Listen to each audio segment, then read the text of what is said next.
Janji Jokowi untuk petani masih menjadi topik bahasan kita dalam Prime Time Talk kali ini. Dan sebelum saya lanjutkan dengan Pak Dilon dan Pak Arief, saya ajak Anda pemirsa, kita simak sama-sama grafik berikut ini. Ini adalah anggaran dari Kementerian Pertanian tahun 2014, di mana masing-masing Direktorat Jenderal, Sekretariat, dan juga badan atau bidang itu memiliki anggaran. Oke, kita masih menyiapkan grafiknya. Saya bisa bacakan bagi Anda pemirsa, tapi nanti sambil disiapkan oleh rekan-rekan mengenai rincian anggaran yang sudah disiapkan dan masuk dalam APBN untuk bidang pertanian. Memang cukup besar. Pak Dilon, kalau dari sisi kebijakan anggaran, apakah memang anggaran kita sudah cukup mendukung untuk melindungi pertanian dan petani itu sendiri? Itu dua hal yang berbeda, ya, pertanian dan petani. Ya. Jadi masalah utamanya, kalau kita lihat keadaan kita dulu waktu saya masih di Departemen Pertanian, tuh, semula kan kita upayakan dengan impor meredam harga, ya, waktu ada pergantian sistem tuh, rezim. Tapi waktu ada El Nino tahun 73, kita kan nggak bisa beli. Nah, akhirnya Pak Harto panggil Prof. Wijoyo, tanya kenapa, dijelaskan El Wijoyo. Loh, masa kita negara agraris nggak bisa menghasilkan makanan untuk keperluan kita sendiri? Nah, diberikan alasan oleh Prof. Wijoyo, itu semuanya kita nggak ada. Pak Harto bilang, ini pakai uang OPEC windfall pertama nih, at all cost. Nah, dalam satu dasawarsa Bung Doni, kita berhasil bukan hanya mentransformasikan diri kita dari pengimpor beras terbesar di dunia menjadi swasembada beras, tapi kita mencengangkan dunia dengan laju penurunan tingkat kemiskinan di pedesaan yang belum pernah dilihat, dan belum pernah terulang. Dan dulu belum ada yang spesifik untuk menanggulangi kemiskinan, kecuali soal Departemen Sosial. Artinya sektor pertanian menjadi tulang punggung dari banyak hal, ya? Sebetulnya itu landasan pembangunan budaya bangsa. Kalau negara ini mengaku negara agraris, betul seperti Arief itu. udah mulai bicara Trisakti. Saya ingat, saya 15 tahun yang lalu bicarakan Trisakti itu. Saya senang bahwa dia udah mulai itu. Saya jelaskan. Ini mulai dengan pertanian, bukan hanya mencukupi kebutuhan kita akan pangan, tapi itu akan meningkatkan, ya, menaikkan kelas saudara-saudara kita yang paling kecil. Nah, maka itu dulu proklamator katakan marhain. Nah, yang harus diketahui oleh Jokowi dan teman-teman lain ini, bahwa itu hanya bisa dicapai melalui apa yang dikatakan proklamator, menjebol membangun, menjebol lagi membangun lagi. Apa yang dijebol? Yang dijebol itu kelembagaan ekstraktif. Saya udah katakan dulu, pada hampir setiap presiden yang berganti saya udah bicara lah pada mereka, udah saya jelaskan bahwa sebetulnya petani ini sangat mampu berproduksi asal dia dihadapkan pada dia seperangkat insentif yang memadai supaya dia mau meningkatkan produktivitas dan produksinya. Pak Dilon, sebelum ke insentif bagi petani, apakah kebijakan dan infrastruktur terkait bidang pertanian itu sudah cukup mendukung bagi para petani itu sendiri? Ya jelas kurang dong, kalau sudah akan petani sudah akan berhasil. Dan infrastruktur terlalu sering dibicarakan, tapi infrastruktur itu bisa ekstraktif. Dendels bangun jalan, bukan untuk bantu rakyat Jawa, ya. Dia bangun jalan, konektivitas semua yang dibilang orang, itu bisa untuk ekstraktif. Nah, kita harus siapkan dulu, Reta. Ini poin yang dibilang Jokowi ini tentang teknologi. Itu penting sekali.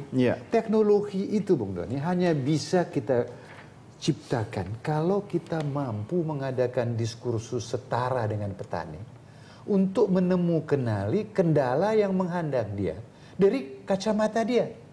Baru kita merekayasa, baru kita ciptakan teknologi untuk melonggarkan kendala-kendala yang menghadang dia. Artinya berdasar kebutuhan petani itu sendiri, ya? Persis. Saya udah punya paradigma people driven development. Kalau pemerintahnya nggak pernah jadi petani atau tidak merasakan para petani, apa bisa? Bung Karno tidak pernah jadi petani. Bung Karno pakai gabardin yang lebih hebat dari saya. Iya, tapi dia bicara dengan marhain waktu itu, ya? Dia bisa merasakan penderitaan rakyatnya. Itu dia, merasa penderitaan rakyat. Soal merasa penderitaan rakyat, Pak Dilon dan Pak Arief, kita lihat data berikut ini. Ini adalah anggaran dari Kementerian Pertanian tahun 2014. Saya minta komentar Bapak-Bapak berdua nanti apakah anggaran ini sudah cukup bukti merasakan penderitaan petani.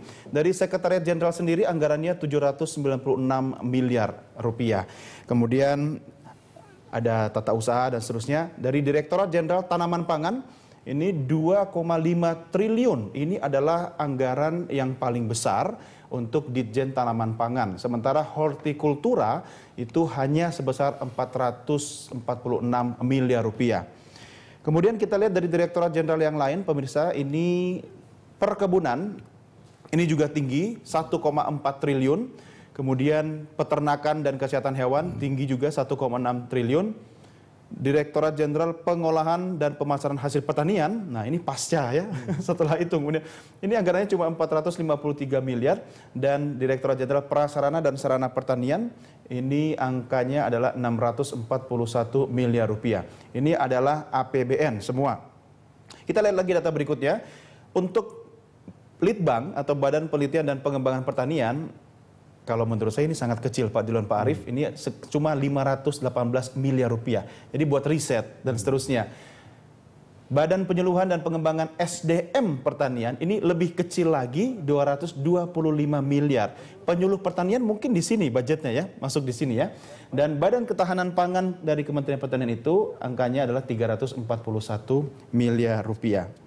Kalau data ini Pak Dilon pasti sudah lebih hafal dibanding saya. Pak Arief, saya minta komentar Anda dulu Pak Arief. Apakah dari angka tadi sudah menunjukkan keberpihakan pemerintah? Kalau memang sudah, apa bedanya dengan konsep yang ditawarkan Jokowi nanti? Apakah masuk juga kepada politik anggarannya nanti Pak Arief? Anggaran itu penting ya, tetapi tepat sasaran atau tidak itu jauh lebih penting. Ya. Karena pengalaman kami misalnya menunjukkan banyak di lapangan itu, misalnya di daerah kantong-kantong sentra beras, misalnya di Jawa Barat, yang kami lihat misalnya kan ada program-program distribusi pupuk bersubsidi atau pupuk yang tidak diperjualbelikan, itu di gudang-gudang atau masih ada gitu. Harusnya tahun anggaran, katakanlah misalnya tahun anggaran 2011 itu sudah didistribusikan, tapi ketika kita datang ke sana tahun 2013, pupuk cair itu misalnya masih ada, tidak didistribusikan atau tidak diambil petani.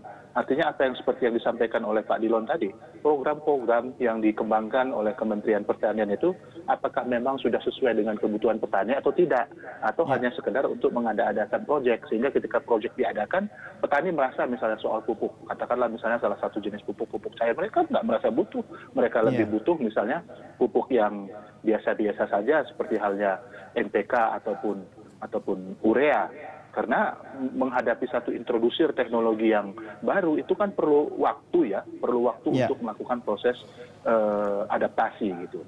Bahkan jadi, Pak Arief, anggaran perlu, tetapi yang Pak lebih perlu lagi itu tepat sasaran atau tidak. Nah, kedua, dikatakan apakah politik anggaran ini kemudian menjadi bagian daripada strategi ke depan? Menurut saya ya harus ya, tetapi ingat bahwa persoalan pertanian, persoalan pangan itu bukan hanya tanggung jawab Kementerian Pertanian, ada persoalan pengairan itu tanggung jawabnya di Kementerian PU.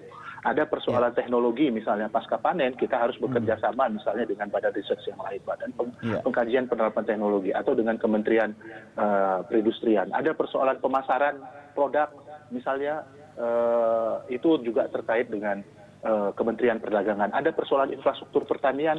Kita tahu misalnya daerah-daerah pertanian tuh sebagian besar daerah-daerahnya terpencil, infrastruktur jalannya jelek, sehingga kemudian ketika panen harga jatuh dan ditekan oleh tengkulak. Karena apa? Karena infrastruktur jalannya jelek gitu. Jadi itu juga menjadi tanggung jawab daripada Kementerian Pekerjaan. Pak Arief, artinya konsekuensi dari pelaksanaan program Jokowi yang pro petani ini akan kena pada anggaran ya. Akankah ada perubahan anggaran yang signifikan? Katakanlah begini, apakah masuk dalam persentase? Misalnya kalau untuk pendidikan berapa persen, untuk pertanian itu berapa persen dari APBN?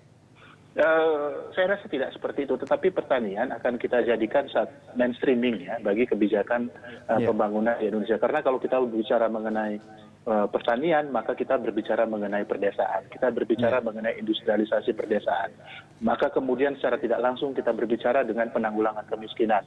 Saya rasa Pak Dilon punya data orang miskin itu banyaknya di mana? Di daerah perdesaan, di daerah perdesaan itu ya daerah pertanian gitu loh. Sederhana aja sebenarnya ini. Gitu. Baik Pak Arief. Ini pas Pak Arief bilang kemiskinan, Pak Dilon langsung mengamini gitu kan. Kita bahas soal itu di segmen berikutnya. Bapak-bapak, terima kasih. Kita lanjutkan di segmen berikutnya. Pemirsa, kami segera kembali sesaat lagi.